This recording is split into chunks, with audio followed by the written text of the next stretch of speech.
Dans un village lointain niché au cœur de la savane, vivait une jeune fille nommée Aïssatou.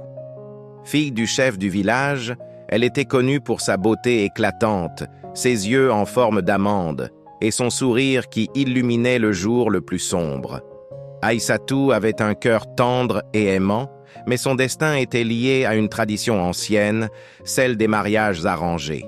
Depuis son enfance, Aïssatou était promise à Barka, un homme riche et influent du village voisin.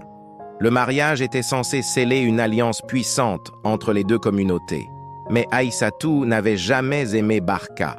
Son cœur appartenait à quelqu'un d'autre, un jeune homme du village nommé Moussa. Moussa était pauvre, un simple berger, mais il avait un cœur d'or et une âme libre qui avait capturé le cœur d'Aïssatou. Les deux jeunes amoureux se retrouvaient souvent en secret, sous la lumière des étoiles, partageant des rêves de liberté et d'amour véritable. Mais dans leur société, l'amour ne suffisait pas. Les traditions étaient strictes et l'honneur de la famille passait avant tout. Aïssatou savait que son amour pour Moussa était un défi direct aux traditions, un acte de rébellion qui pourrait avoir des conséquences désastreuses. Le jour du mariage approchait et Aïssatou se sentait de plus en plus piégée. Elle essayait de fuir ses pensées en aidant les femmes du village avec les préparatifs, mais chaque sourire qu'elle offrait était un masque cachant son désespoir. Une nuit, incapable de supporter la douleur, Aïssatou décida de tout abandonner et de fuir avec Moussa. Ils planifièrent de partir au lever du soleil, traversant les plaines pour atteindre une ville lointaine où personne ne les connaissait. Mais leur plan fut découvert.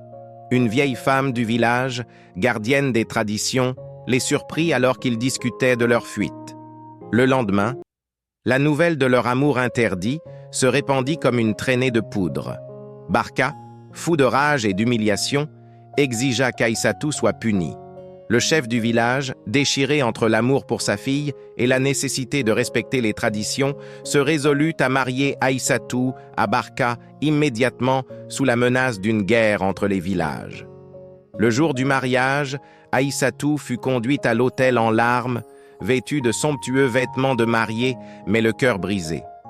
Moussa, banni du village, observa de loin, son cœur saignant. Alors que les chants et les tambours résonnaient pour célébrer l'union, Aïssatou prononça les vœux sans vie, sachant que son âme resterait toujours avec Moussa. Le soir même, Aïssatou disparut. Certains disent qu'elle s'est enfuie pour rejoindre Moussa, d'autres croient qu'elle a choisi de s'unir à lui dans l'au-delà.